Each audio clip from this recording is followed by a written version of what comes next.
Dear creator, do you have multiple skills? Like maybe you consider yourself a multidimensional creative person in the world of niching down. Sometimes being multi hyphenate or multidisciplinary can feel like a weakness, but it's actually a strength to embrace. True creative freedom is when you go against the grain of what you're told to be or what you should do. In this episode, I talk with Angela Sauceda, who is a creative consultant and writer based in Los Angeles. She's your go to when you are creatively directionless. She specializes in pattern recognition, spotting through lines in your scattered interests, and turning creative boredom into actual projects. She's the voice behind Angela from Los Angeles, her Substack and YouTube channel, where she documents the unsexy parts of midlife reinvention, the stuck days, the breakthrough moments, what it actually takes to be a creative at 40 without selling your soul. I'm so excited for you to hear this episode. And if you have a moment to quickly rate the podcast or subscribe to us on YouTube, it'd be greatly appreciated. It helps others find these conversations and it helps so much. Thank you. Hey, creators, we have the lovely Angela from Los Angeles, based in Los Angeles here. How are you doing?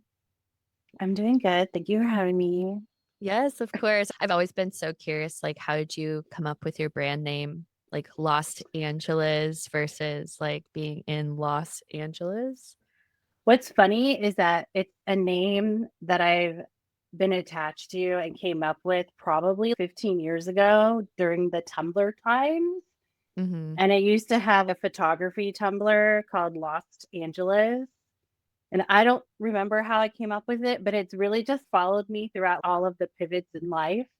And I don't know, it's just like being from Los Angeles is a really big part of my identity. So I just Mm-hmm. kept it throughout everything I've ever done. I And love like that. people seem to like it. And I was like, well, it's a great identifiable ugh, words. Words are hard. Yes, words are so hard. But speaking of words, you're a writer, creative leadership coach, and creative strategist. So, what does your work typically look like as that? Like, what does a Yeah. creative leadership coach and creative strategist do? So creative leadership coaching is something that's been newer for me. I started out about a little bit pre-pandemic doing brand strategy and like design work and as that like as my free as freelancing, and over the years I've actually really felt like I connected more with people one on one as opposed to working with a team. And I like this side of it that was more personable.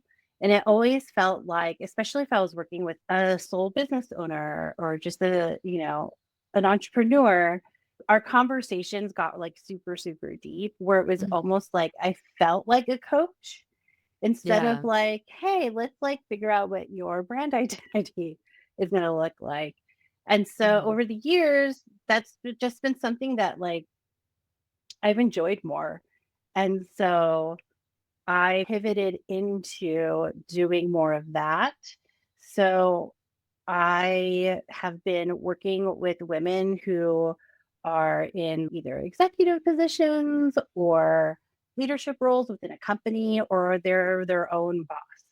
Everybody's so different, but a lot of women in particular deal with so much burnout, especially Mhm. women in like their 30s, 40s and up, because like we've really been conditioned throughout society to like that we have to have it all. And so we have to sacrifice it all. And what happens is that you, while you're doing all the sacrificing, you kind of lose yourself a bit. And I really love the part of helping women reconnect with that, like specifically that creative side of themselves. And so that's been like a really like wonderful thing to do. And creative strategy has always been something, as I like look back at like my many long years of just working, I feel like that's kind of like what I've been doing all along, Yeah. coming up with like creative ways to solve problems in all the creative fields that I've worked in. I've worked in fashion, I've worked in entertainment, I've worked at YouTube, and I just felt like that's kind of like what I've been doing this whole time. Mhm. Uh, so now it's a bit more specific to social media, brand strategy, content strategy, and like to be perfectly honest, like putting all those words into one line of a bio is difficult. So I'm just like, well, I'm Yeah. just going to call myself a creative strategist because it's general enough, you know. Yeah. And it's funny because I see all these like TikTok videos of like, what does a creative strategist do? And I'm just like, everything. Literally, Ev- that's what I was gonna say too. Everything. We don't need to dissect it. It's just everything. We don't need to make Yeah. a video about it. We do it all. So yes. I've actually helped like so many different types of businesses from like education consultants to law firms to artists. I kind of like run the gamut. I think it's really because I'm just really interested in people in general and what they Mhm. do. And I don't think you need to be like some, like super creative person to want to tap into like the creative side of yourself or the creative side of your business. It's just something that I believe everybody has, and it's like a muscle. It's like Mhm. you really have to like practice, work at it to develop that skill set. So I just like Yeah. doing all of those things. I love that. And like you're a brand and website designer, writer, like you have a lot of those skills as well. You said you worked in fashion. So do you feel like a creative strategist, if somebody wanted to choose a role or a title for themselves, so they're like more searchable, I guess, because like a lot of creative entrepreneurs, they do a lot of different things and they feel like they have to choose one thing. And you Oh probably yeah. understand the whole multidimensionality. Would you say like a creative strategist is a good place to land if you do want to have better searchability online if you market your services and your business? I think yes and no. So this was more like a personal choice and like a Mhm. choice of I don't want to type it all out kind of thing, which is like to me a practical choice. So for me, for me, I have so many different like interests and skills that I've acquired over the years because I've just been like wanting to explore anything that calls to me. And so I really feel like it's like case by case basis. If you want to call yourself a creative strategist, but you really are like have a specialty or a niche that like you really focus on and that's all you want to do. And like maybe in the future you want to pivot or change or go in a different direction, do that then. But like Mhm. if that's like your primary focus, then call yourself that and not a creative strategist. Or you could say like a creative strategist that focuses on blank, blank, blank. Yeah, that makes I sense. mean, yeah, I think we get really in the mud with these things and it's not that serious and it's not that complicated. We just make it complicated because humans are complicated and we are indecisive people like Yeah. And we yourself. tie ourselves to an identity all the time. Yeah, like, I mean, think about it, like, even without like, everybody is so tied to their own identity, and whether it's in politics, whether it's in, like, your own business and, like, the field you work in, and it has to be that. If it has to be that one thing and nothing else, and whatever, that is me, and we don't need to be that way. When people if I just meet somebody at, like, an event or whatever, like, "Oh, what do you do?" It's like, I still have a hard time, like, All the explaining what I time. do. I don't go to many events, but whenever people ask, like, "What do you do?" I'm like, "I don't even know." Like, I do a lot of different things. So, I mean, what do you need? And then I'll tell you if I can Yeah, do I it, feel you know? like I know, exactly. It's like we're constantly especially, like, people like us who do so many different things, and we're not like an accountant or like a lawyer. We don't Mhm. have that kind of title. We make up our own titles. And so, you know, I think sometimes I do this, like, if I know who I'm talking to or what they do and what they're about, and also, like, the type of event I'm at, I will make it specific to that situation. Mm. So, I like to go to this event. They do it every quarter at this brewery here in Los Angeles. It's Female Founders Night called it's at Benny Boy Brewing, and Nice. it's great. And, you know, so they have like a panel of like female entrepreneurs, business owners, and then you get to mingle, network, make new friends. And so in that case, like it's like specifically so that I want to meet like other female founders. Like I will like forward with like my coaching and like my strategy side of myself. Mhm. If I'm at more like a writer's event, I'll talk about like my Substack and like my book that I've been working on. I Mhm. feel like we can pivot and, mold ourselves into certain situations that call for that side of yourself. Because, Yeah, like, for if I'm sure. going to like a writer's event, they don't care about my business. Like, they care about, oh, what writing project are you working on? Like, how Mhm. are you doing on Substack? Like, how do you, like things like that? Because everything else after that comes secondary in that case. But if I'm going Yeah. to like a female founders networking event, then yeah, business Angela comes out and she's a little bit more buttoned up and professional. And that's how I do it. Do you see creative leadership coaching and creative strategy blend together, or would you say they're two separate lanes in your business? They totally blend together. I think in some cases, they're used together, like those skills of mine, because it's specifically when I'm working one on one with somebody, then they might be like in the marketing department of their company. They might be VP of marketing and they are having issues either being creative, bringing in that creative side of themselves in their work or outside of their work, bringing, how to be a creative leader to a team that's struggling. So, the strategy side of myself is definitely going to come in and be used in that specific kind of case.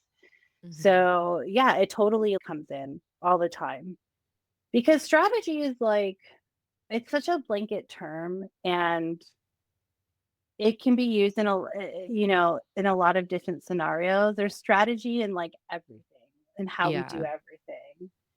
So whether it's like they're having trouble, let's say they're a lawyer and they're trying to access their more creative side outside of work, because that's going to really help them be more creative in their work, then we like work on that.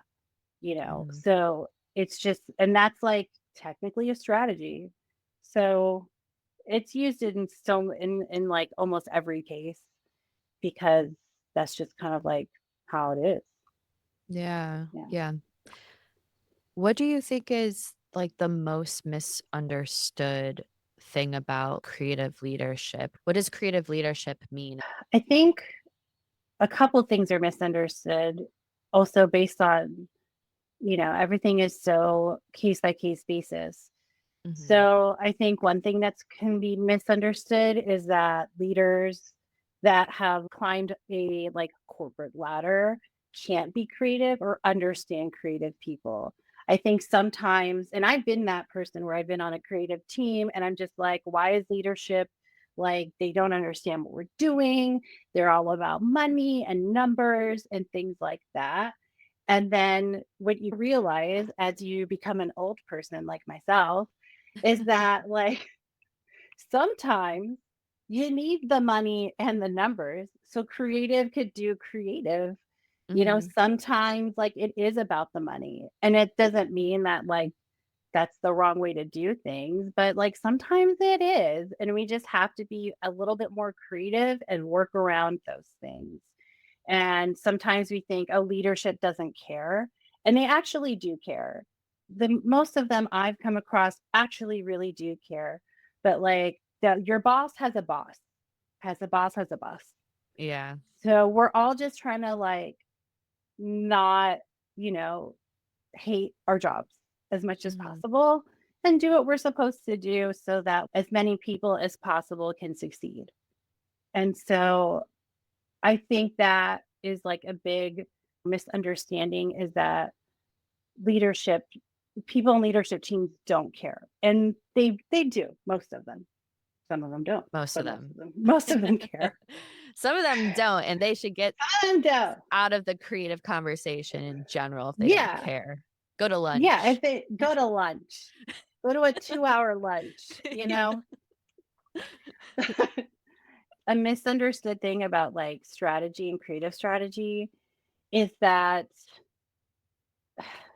there's a one way to do something. Like, Mhm. okay, what's the one thing that's gonna get me to that goal that I told you I needed, that I'm trying to reach? And sometimes, most of the time, everything is trial and error. Mhm. Everything. You have to, look at data, you have to research, you have to come to a conclusion, theorize, create a strategy around solving whatever problem you're trying to solve. And sometimes it's not going to work. The first time around, it probably won't. But I think people just really want like an instant gratification of solving their problem or solving an issue. And you tell them like, "Okay, yeah, let's try this and see what happens." And they're immediate if it doesn't work, immediate, like, unsatisfied, you're the worst person in the world. And that's just not how, like, things go in life anyways. Sometimes you just have to try a bunch of different things to find the one thing that really works and Mhm. resonates. I'm, like, a really big person on the word resonance and resonate, and I feel like we need to use more of that kind of language instead of it just didn't work. I don't could like really feel like this is going to happen the way I want it to. And it's like, well, we have to figure out what resonates with everybody or just you or with the situation. Yeah. And that takes like failing. You really have to just fail a lot and Yeah, be and, like, comfortable with failing. yeah, failing sometimes is so misunderstood as well because Yeah. when you fail, you learn, and then you just repeat a process that is the refined version of the previous one. You went left Yeah. one time and that didn't work out. Okay, well, go right and see what happens from there. Because I talk a lot about that too with helping people pivot their businesses and evolve as creators and founders. And I think failing is one of the most feared situations to not take action or to not experiment or try something new.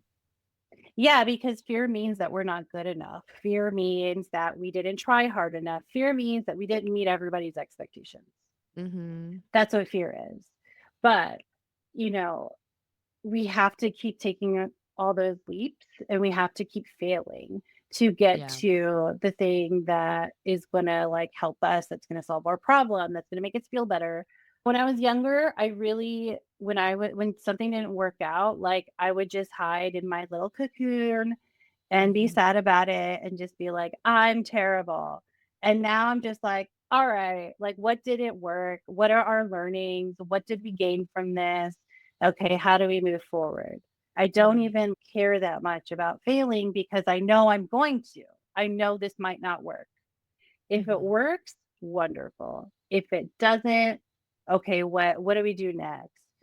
Because even if it does work, a year can go by and, like, you're gonna have another problem. You're gonna have another thing that comes up, and you're gonna have to try and fix it again, whether it's, like, you're working on content strategy or, like, your team isn't, like, being cohesive enough together. There's always gonna be problems that come about all of the time. You just Yeah. have to get better at failing. Yes, That's get better really at what failing. I you love have to that. get better at failing. Yeah. Because if do the cocoon, if you run away, if you like curse everybody out and you're like, it's everybody else's fault, it's Yeah, like, or, like, don't take accountability or don't take responsibility for your accountability. Yeah, actions. Mhm. Or exactly. victim, like, the victim card all the time Don't grinds my even get me gears. started. Don't even get me started. Yeah, the whole, like, failing loop or just it's evolving. I mean, if we stayed the same for more than a few months or a year, like, that's kinda weird if you're the same. Like, how like, being uncomfortable, going out of your comfort zone, failing, trying things out, learning new things, all of that stuff that just goes to show how people evolve over time, and they're always looking forward instead of being like, Yeah. "Oh, I failed, so I'm just gonna quit now." And it was like, that's the true failure when you quit. That's, like, the true Yeah. failure. But That also, sometimes you do have to quit something that's not meant for you at the same time, because and that's more of like a, "I surrendered to this, like, this was not for me," and, like, I learned that. And that's, like, pretty broad, and I'm sure we could get into that, but it's just very, I think, situational, like, depending on what you're yeah. up to. Yeah, I totally agree with that. Everything is so situational and case by case. But I think it's okay to totally quit. I've quit a bunch of things. I think I think that Same. like, I tried crocheting for a couple weeks, and I like it, but it's just not my time. It's maybe in in the future, maybe in the future, you and I'm never pretty good at know. it, not gonna lie, but Ugh, wasted talent. yeah, But, yeah. I think you said something that is something that I've really tried to work on the past few years is being comfortable with being uncomfortable. Mm, That word has really like that doing that has helped me a lot, like, move through hard things. It's like recognizing that you are and asking yourself, "Am I okay being uncomfortable? Did I die? Did I hurt anybody? If not, you're okay. You're fine. You're okay." mhm. And then you just go on to the next. It's really about making sure that you're okay, everybody else okay. Then this is not that it's not that it's not that big of a deal, but it's fixable. It's something that you can move through, Mhm. especially if you are with a team or like you have a partner. Like having that support around you helps you realize that you don't have to do things alone. It doesn't have to be like such a big thing. It could just be like something you move through. And I Yeah. think when we become more comfortable with that, we become comfortable asking for help, support from people we trust, and knowing that you could fail, being comfortable with that, and knowing that there is something to do after the failure. Mhm. That's what is going to help you like move through like almost everything. Yeah, for sure. It doesn't stop it, like, "Oh, I failed," or "I No. hit a roadblock." You choose a direction and then you roll with it, or you ask for help. If you have a community, you have a social media account. There's so many ways to ask for help even if you feel like you can't. It's just, like, using those Yeah. resources, so Yeah, I'm, like, so terrible at asking for help, like, I have to actually tell myself in my own head, like, "You need to ask for help." Like, mm, "Who can you call?" Because I'm just, like that is something that's always been really hard for me, and I think when we realize all the things that are really difficult for us, like, we need to, like, practice working on those things. So for me, yeah. when I feel like, "Oh, I need support, but I don't wanna ask anybody," I have to actually sit down with myself and be like, "Hey, don't be a dummy. Ask for help. Like, Yeah. what are you doing?" But, like, all those things are just life things in general. Mhm. So, as, you get older, you start to recognize those things in yourself, and I think the most important thing is to make the choice to work on those things. Like, you have to make the choice to Yeah, do it, you know? definitely. So this year you turned 40, and yeah, 40. yeah, exciting. That's amazing. So my perspective on aging has really evolved as I'm aging and I start to get silver hairs in my on my head. And I think it's such a incredible experience, and that's to get deep. I'm just like, wow. Like, for instance, like my grandfather, who he passed away this year, and he was like 84. And I was just talking to my mom about the fact that, wow, to live till 84 is such like a privilege. Like it's like such a Yeah. incredible thing. So you turn 40, which is incredible. I turned 30. And so I'm just like so interested in what shifted internally that made reinvention feel unavoidable. Because you said to me in a past conversation or off mic that you felt like it was more of like a creative reinvention at the age of 40. Yeah. That's what it's felt like. So approaching 40, I was like, for a half second, I was like, oh no, like I'm gonna be 40 and I haven't done anything.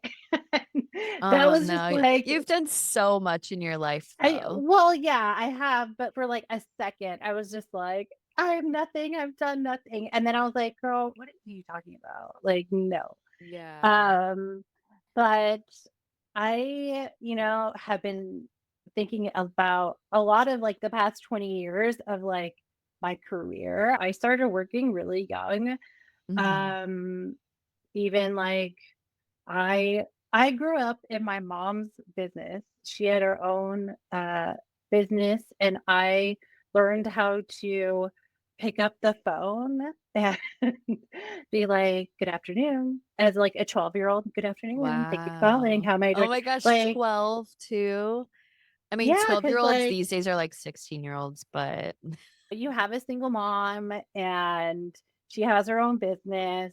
And Mhm. so, as business owners, we know how much time we spend with our business, and it's Yeah. 24/7. So, I really learned how to be a business owner by watching my mom at a very young age and like learning like office etiquette. And also, that was where like my love of like office supplies started. They had Oh this my huge gosh, I love that. cabinet with, like, Post-its and everything, and I was obsessed. Anyways, so yeah, like, I pivoted, like, a million times, and I'm, like, not even halfway done with my life because the women in my family, they live very long. So, Love that for uh, you. I love that for me too. Yeah, one of my grandmas, she was 94, and then the other one, she was 88-ish, Wow. 88. We're gonna live a long life in this family. I went to college for fashion design. I worked in fashion. I worked for a really big, like, international company, like, working in retail for many, many years, and then I had my Saturn return, and I hated I'm everything in about my it. Saturn return right now, and I'm like, I need to I'll hear pre everyone's experience. My experience was awful, but Oh no. a lot of good things came out of it. So, like, I got my first, like, kind of career pivot, Mhm. where I was very lucky that I got a job at YouTube working on a project within the marketing department that was really successful, but only lasted a few years, and to this day, I will say is one of the best jobs I ever had. I was a curator before there were curators online. I was on the video curation team. So my job was to watch YouTube videos all day and Wow, that's find fun. it was so much fun. And it was probably the most creative freedom I had at an actual job. So that was like a career pivot. I got a dog. That was like a really big thing for me that helped with my Saturn return. Mhm. And after YouTube, I worked at a cable network doing development. So basically, kind of similar, but not like finding creative projects that we could put on air, that we can use in our digital spaces. So curating, but not, it's a very different way of doing that. As much as we want the best creative thing that fits like the brand, like Mhm. money and business take priority. Like Yeah. sometimes you're not going to win that battle. I won a couple battles, but there are a lot of battles that like I did not win. And I was just like, see, if you guys would have just listened to me, this could have been us. Like I had a show that I really wanted and we were going to get it. And then my bosses were like, nope, we don't have the budget for it. And then Netflix bought it and it became a successful show. So I was like, that could have been it. It's a battle that you're always going to have, especially if you work in like a big company or whatever. And then after that, I really had to do some soul searching because I just was not happy with my job. It was like, if I had that job today, I think I would have a different way of going about things. Like, you grow, you learn. But Yeah. but you know, after that I was just so unhappy. I didn't know what I was going to do next. I was so lost. I think I was like, do I go back to fashion? What do I do? I don't know. I tried different things. I did so much research upon research of, should I do this instead? Should I go into this? Should I go back to school? What It's should like a I lot of do? like wondering what should I do? Should I do this? But you don't really know unless you like put yourself in the situation. Exactly. And I had always built websites since I'm of the GeoCities learning code to make my MySpace look cute Hmm. generation. So I was like, well, that's a skill I have. I'm going to do that.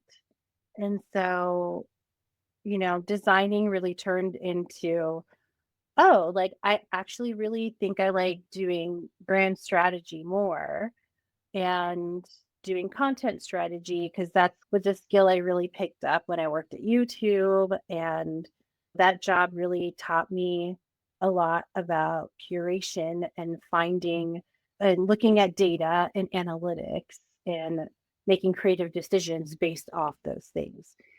So I already had that skill set and I was lucky enough to work at a really huge company that trained me that way.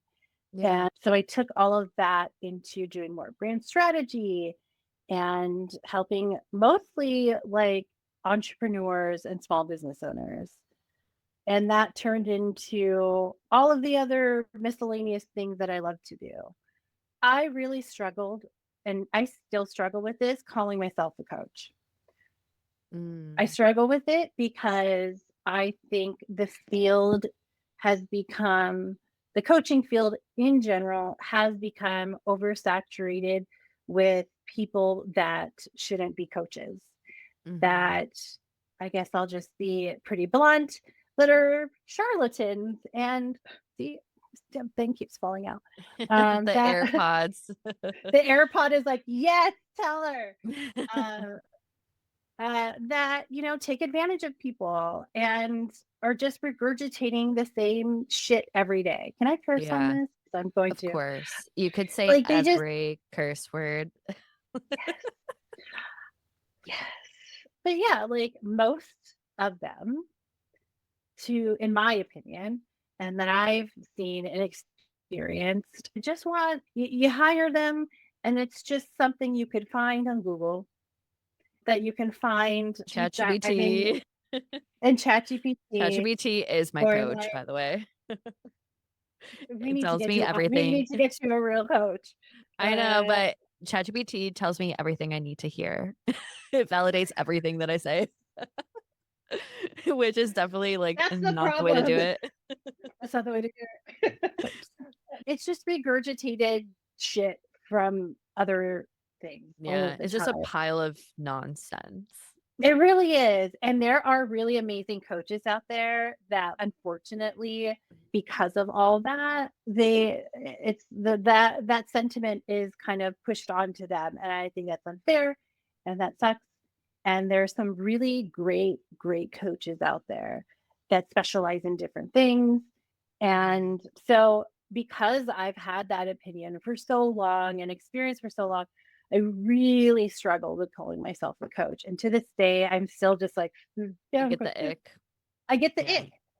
And but the reason I use that word is because it makes the most sense.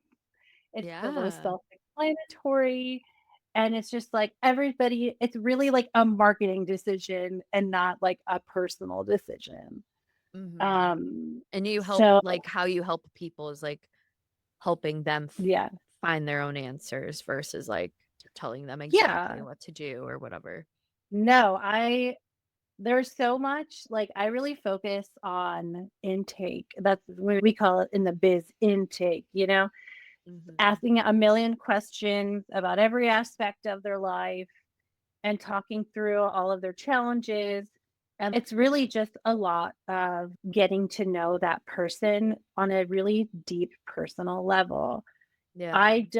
I think frameworks are great in a lot of situations, but like for me, when I work one on one with somebody, like I have a loose ish kind of like framework or guide that we're gonna go through, but it's pretty vague enough so that the work that we do together is very specific to that person. Yeah, It's that's not good. gonna be like, "Here's my four-part framework for blah, blah, blah, blah." That's Mhm. not gonna work for everybody. Some people have, like, a family and, like, a bunch of kids that they also raise. Some people are taking care of aging parents. Like, some people have a ton of, like, obligations, and your four-part framework of getting 10 hours of sleep, I mean, I wish, but of making sure you do this, this, this is Mhm. not gonna work for their lifestyle.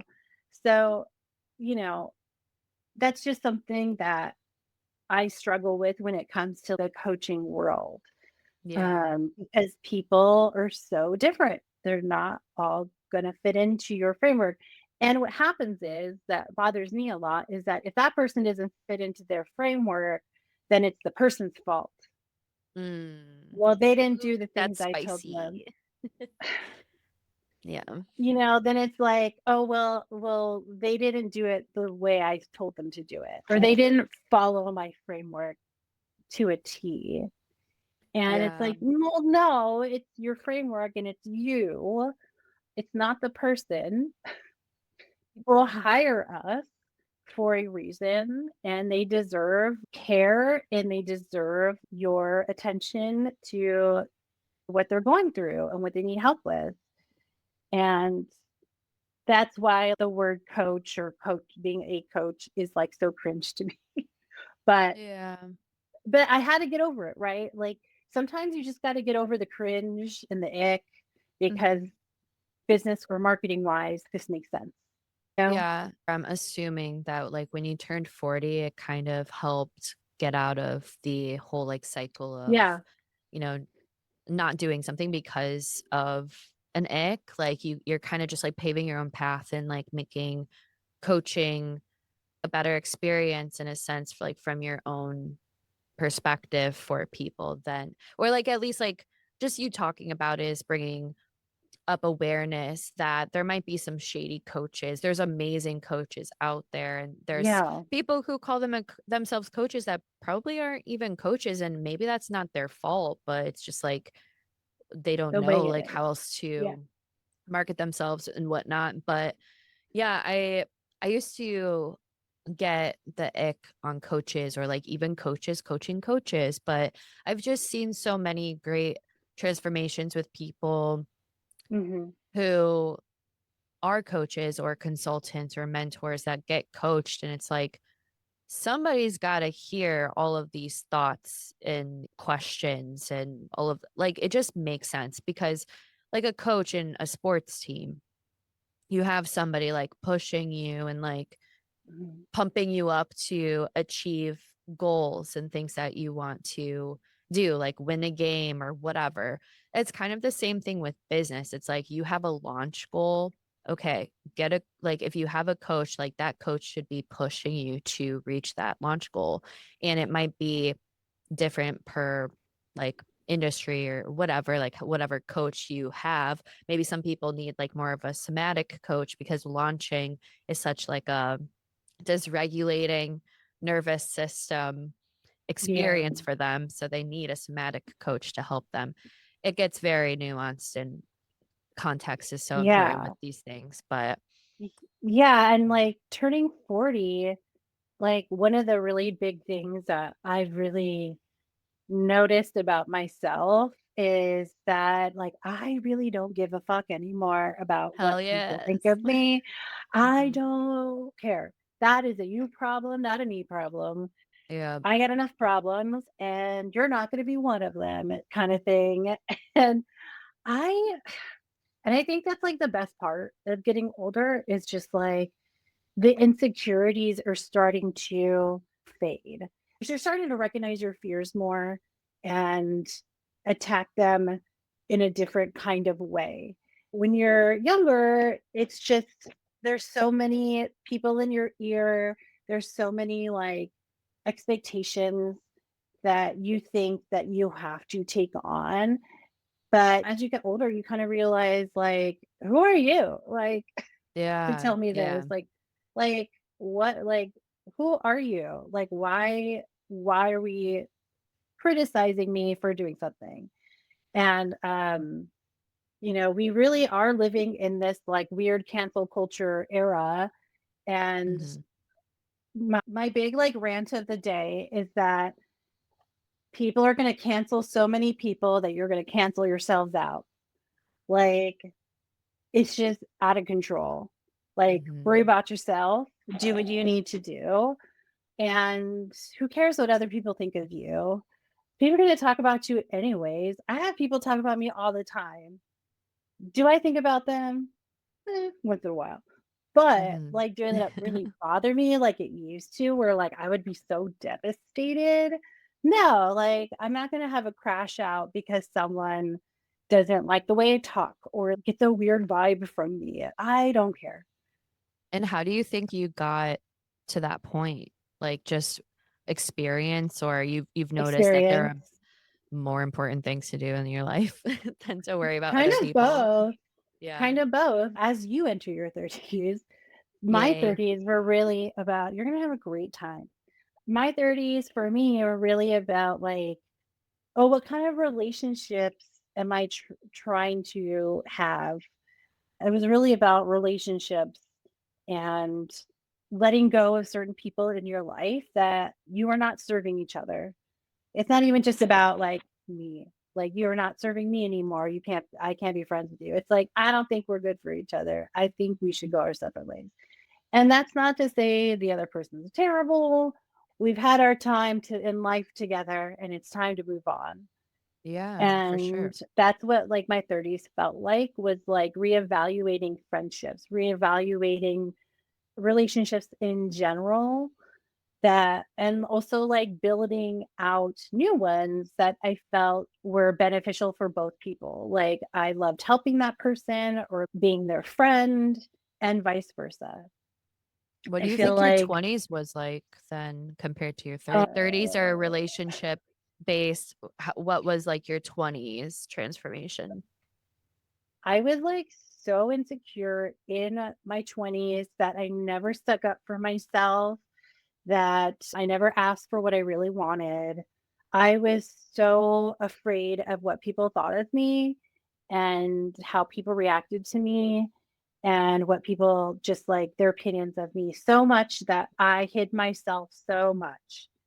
It was a detriment to myself. So I didn't get to experience certain things because I was so scared of looking dumb or stupid or whatever. I was just so insecure. And then my 30s were really about like relationships.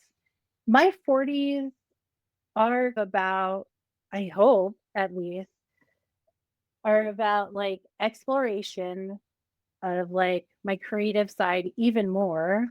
Mhm. Um and like living hopefully as much as I can in a way that I am not afraid to try new things or say what I believe without feeling like someone's going to judge me.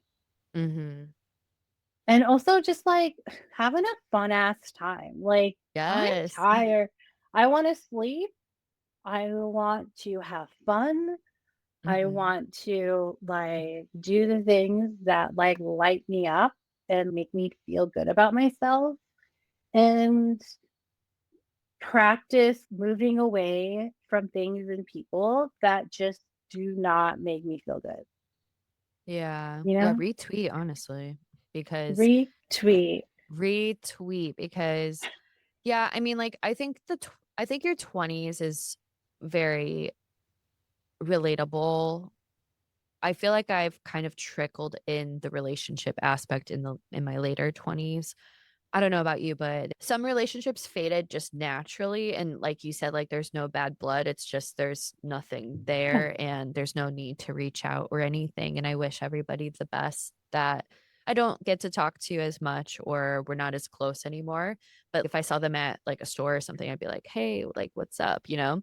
And then I see, like, my 30s currently being more health and lifestyle related and career Mhm. oriented in the sense like a more mature and put together type of way. I mean, I feel like I've always been like a kind of like scrappy, like DIY type of person. I make like garbage meals sometimes where I think that's what it's called. Like there was actually a book my grandma gave me. It's called like garbage meals. And you like take any leftovers you have or anything from the fridge and you make like a Yeah, good like bowl of something. And it's like something. yeah, that's kind of how I feel sometimes with my business or like my life or like my creative side and like what I like to do in my free time.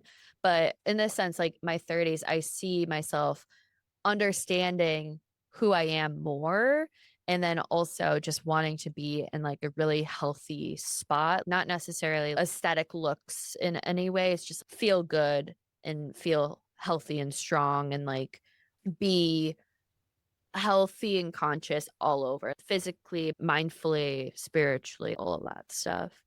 I think that's a really great way to look at your 30s. What I would say is to try and not to lean into perfectionism and the appearance of perfectionism. Mhm. Because when people do that kind of thing, or they're like, I want to making my bed every morning, or like making sure my desk is clean every single day before I start work. What happens is like people start performing that because they're going to start posting it on social media, or they're going to, I don't know, in their own mind, really internalize it in a way that at first they think, oh, this is good and healthy for me. Mhm. Sometimes it can turn into something that prevents you from doing the work. Like having a clean desk doesn't mean your work is not going to get done. Like you can have Right. the cleanest desk in the world, everything's in their place, everything is organized, and like you can sit there and just be like, I don't want to do this. Mhm. I think like for me, normalizing mess, normalizing the imperfection of not making the bed or not having the perfect, like all three perfect meals throughout the day can sometimes lead into like our perfectionist side. And Mhm. when we do that, sometimes we think of ourselves as not good enough or that we don't deserve that like little treat at the end of the day because we didn't do this. So, Yeah. like, I think it's really great when people, like, want to reevaluate their lifestyle, but I would say as, like, a caveat is to try not to be perfect because Mhm. sometimes the messiness is better than the organization of whatever. And I say this as a Virgo who also has ADHD. So, like, I want plans and rituals and organization and everything. This is something I battle every day, but like, I'm actually realizing that mess is okay. My desk doesn't need to be perfectly clean all the time for me to like work on my writing my book. Yeah, I think that's So a I good think, reminder for sure yeah, because even like when you said your desk doesn't have to be perfect because you could still sit at your desk and not have the energy or get anything done. That's like where I think my lifestyle aspect in my 30s is coming up in the sense that it's like I don't want to force something. I've always yeah, believed in progression over perfection, like all day, any day, or like purpose versus pressure. For me, if I'm that person who sits down at a clean desk and I'm not feeling it, like in my 30s, I want to be feel safe enough to walk away and do something else and not feel like I have to force it. Or if I told myself, "Oh, I'm gonna get up early tomorrow," but then I couldn't get out of bed until like 10 o'clock, I wanna be okay with that. I don't want to feel guilty. Those feelings might come up, but that's, like, what I'm trying to work on myself is not Mhm. have that pressure, not have that, like, force, and I want things to just feel fluid and flowy, but also Yeah. with some structure because structure creates freedom too, so it's just, like, having those rituals throughout the Mhm. day and things like that to carry me on and be able to adapt and change things up as needed. Yeah, I totally agree with that. One thing that I like to talk about with people is like, instead of thinking outside the box, think inside the box, Mm, which kind of gives you, which is what you're saying about like structure sometimes can force you to be even more creative than just having a loosey goosey kind of time. It's a strategy that can work for some people, and it kinda works for myself too, like, sometimes, like, you want constraint, you want the focus of constraint, you want the direction of constraint, and to kind of force you to think in different ways. If you're trying to solve a problem, here are your very strict parameters. Like you're gonna have to do some mental gymnastics to solve that problem, right? mhm. And when sometimes you just kind of have like a think outside the box direction of, think of whatever. It's like, what do you mean, whatever? What's the vibe for this? What are we trying to do here? Sometimes that isn't very helpful. And you can definitely use that within your lifestyle of making decisions about your lifestyle. What are the constraints that you want to give yourself? So, like for me, in my morning, we were talking about morning routine earlier. I don't really have one. The only thing I really have is that I always make myself a cup of coffee. I gotta take my Mhm. medication, gotta take gotta take my vitamins, Mhm. and I gotta brush my teeth. You know, like Yeah. those are like the things that I have to do. Other than that, I will lay in bed for an hour and read my little book. You know, it just wakes up my brain.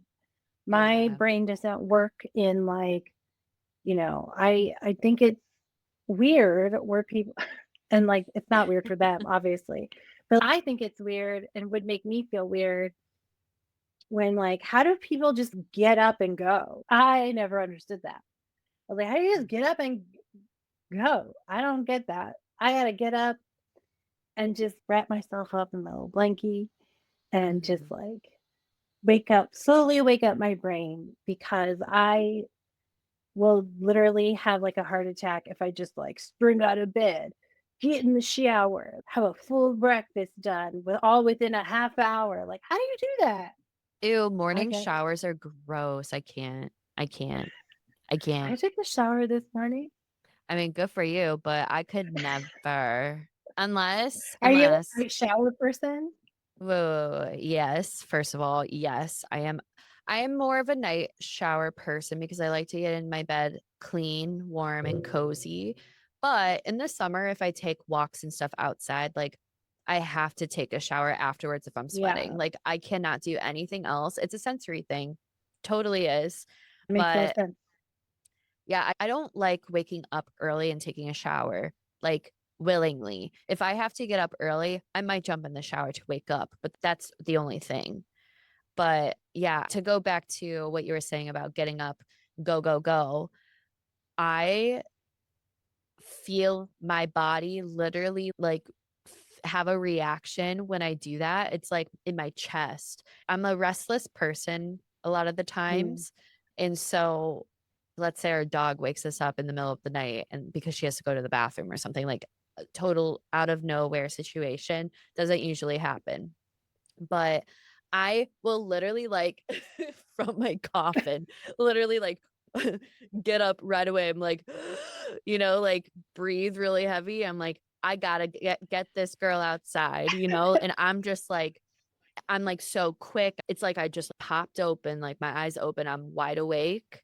But I think it's, like, my restless energy or, like, my anxiety or anxious feelings that, like, my dog's gotta go outside. I gotta do it now so I can go back to bed or something.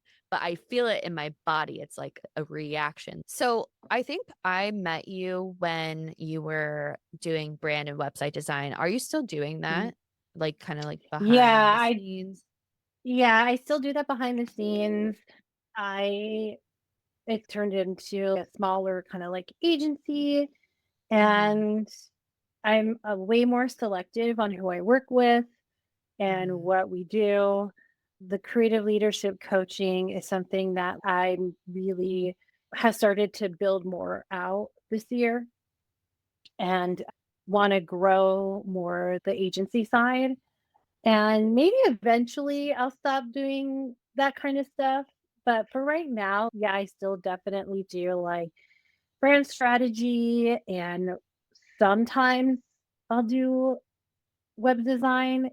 Hmm. It depends. I'm like super selective.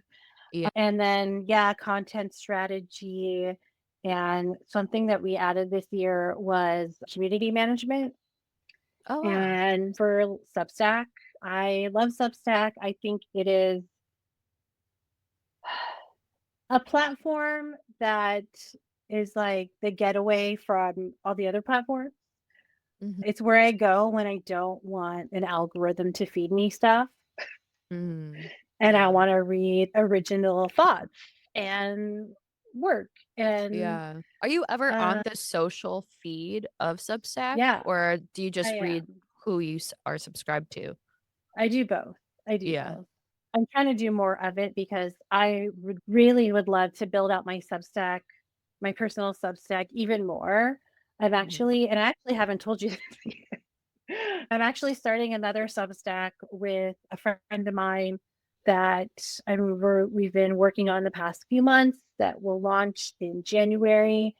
That's so exciting. I know I'm so excited, and it's around brand ambassadors because we're both brand strategists, and we're really interested in the newer term of it is like employee generated content. Okay. Uh, yeah, so we're really interested in that, and so we're like, we should start a Substack about it, Yeah. and When you say maybe like employee generated content, are you talking about like employees working for a brand that create yep, content that drives traffic to that brand? yes, Okay, that's crazy because I feel like I've been like thinking about how, and I've had conversations with people too about even if you are working for somebody else, it's important to build your own personal brand because that might be mhm, the thing that a brand looks at when they go to hire somebody these days. Like a resume yeah, isn't, you know, that great of a document. I guess like anyone can yeah. make a resume, Anyone, but yeah. anyone can make it. Yeah, like literally. Anyways, go on. So that's something that like we've been working on the past few months that will launch in Q1 2026. So that is part storytelling, part like business, Hmm. a new business. And I feel like I'm always like working on a new brand, you Hey, know? same Oh, though. there goes the, which is like just part of my nature. And I've just had to Hmm. like, Embrace it. you know what? Here's the big message of the day.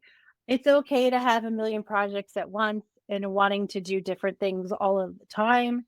I think because we live in a society and a capitalist society where it's like you got to choose the one thing and then you got to do it and you got to contribute to society and Hmm. make money and like be part of the machine, and like yeah sure whatever, you know, whatever, Hmm. but like it's okay to keep pivoting, keep like following like your interests, keep following the things that like spark your interest, spark your little joy meter or whatever. And it's okay to not be the one thing that contributes to society. You know, Hmm. you can like I'm writing a book, I write on Substack, I am a writer, but at the same time, I am a strategist, I am a coach, a multifaceted person like everybody else is. I Yeah. think, you know, we have to what really has helped me is be comfortable in that Mhm. and be okay with it and like feed it and flourish it and make sure that those sides of myself come out Yeah. and I make time for those things because I know we're just saying, oh, like the women in our families live so long. It's like life is kind of short, life is so fucking short. Why are we so concerned on being like being the one thing and doing that for the rest of our lives? You Yeah. know, how boring is that? You know, Mhm. I really do envy people that have that one passion in life and that's all that they do. I know. I think that's great, but even those people, they probably Yeah. don't talk about it. You find out their little, like, things that they're interested in that they do, like, behind closed doors that they're like, "Oh, yeah, I'm also, like, really into tablescaping." You like it's like, "What?" It's like, Yeah, "I thought I you were just an don't think accountant." yeah, I mean, like, I don't think that it's really possible to just be interested in one thing. I think Yeah, human beings are creative people in general. Not everybody lives creatively, but a lot of people, everybody is creative in their own way. And that's like a whole discussion that I have in another episode with, yeah. I think, Lauren Husa. Mhm. But yeah, and also like with the Substack, what's interesting, I just did a interview with Alexa Phillips, who's actually anti-Substack. So I don't know if you've listened to that episode, but I definitely recommend it. I think it's towards the end of the episode, but she talks about like creator entrepreneurialism and she said Mhm. she just has some interesting insights on Substack. But yeah, I'm super excited for your collaboration with your friend. What's it going to be Yeah. called? We have a name, we just haven't Oh, you're not we're gonna saying it wait yet. it. We're not saying. Not because it's, like, a super secret, but Mhm. I don't know. Well, everyone's gonna have to stay tuned then for that. Stay tuned. But, yeah, like, I will say that, every platform has a problem. Mhm. We're not ever gonna escape it. I think when it comes to social media platforms, whatever, like a Substack is a social media platform. We just choose the one that works for us and that we're okay with the negatives. Life really is about like, okay, like this is cool, but I don't like it. I don't like this about this. But sometimes you guys got to be cool with it. You'd be like, yeah, whatever. Mhm. The upsides have to outweigh the downsides for you. And if Mhm. like Substack has too many downsides for you, don't use Substack. If Instagram has too many downsides for you, don't use Yeah. Instagram. I think like it really should be based on what your needs are, your values, your beliefs, what you see is a commonality. And that's like what I have to say about that because like in content strategy, you really want to choose the platform where you can be consistent and thrive on, not like that makes most sense for this one thing, but like you have to enjoy the platform. Mm. I don't really enjoy Instagram, but I know a lot of other people do that like Instagram kind of annoys me, honestly. I'm just like, I used to don't get me post started. I used to post on Instagram stories like every single day, and I've really cut back on how much I'm posting on Yeah. there because I'm just not inspired to post on there anymore, really. And it just Yeah. doesn't really feel worth my time or energy. So I'm just like, okay, well, maybe I'll share something that's repurposed or something. But other than that, I'm just like, not, I don't even think I consume any content on there. If anything, I'll look up people Yeah. who I'm trying to support or like I'm interested in what they have to say, but I don't scroll. Yeah, that's how I feel about Instagram as well. But I've been around a long time on social media before social media existed. MySpace And girly. pre MySpace, there was Friendster. I had a lot of fun in America Online chat rooms, making GeoCity website. Like there's always a new platform. Not all of them are going to work for you. Not all of them are going to stick around. I was one of the first, like, couple thousand users of Twitter back in the day, and I'm completely off Twitter. Mhm. There's always gonna be a new platform that you are gonna hate or you don't believe in or you think is whatever, and that's totally fine. Don't use it, use something else. I feel like that's a really good note to Yeah. leave it at because yeah, like you said too, Vine's coming back. There's just so many What the different hell? platforms and YouTube Yeah, just celebrated like what, 20 years can't things believe out it. there. I know. But this was such a great conversation. I hope people got value from it, are inspired. I hope everyone goes and finds you and looks at your Substack and all of your socials. Is there anything you wanted to plug?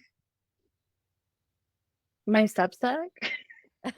And which is has it, I took a little break because I went on vacation, like, been working on other projects, but Substack is definitely a place that I will be focusing a lot more on, and also my YouTube channel will I have Yes. I know, I This will know. be on YouTube. I'm definitely gonna be posting a lot more on YouTube. I have a lot of ideas that I wanna talk about on there that are somewhat not related to my business. Mhm. Again, like, we owe it to ourselves to explore the things that we're passionate about privately or publicly.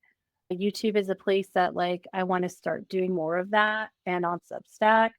And I think if especially for, like, entrepreneurs who just work by themselves, they're their only employee. We kind of have to do those things because if we're just too bogged down in our business, we're just going to lose ourselves.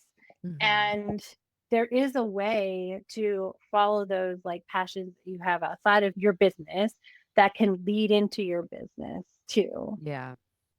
There's the way to Yeah. do it, and it's a fun project. So yeah, Substack, YouTube.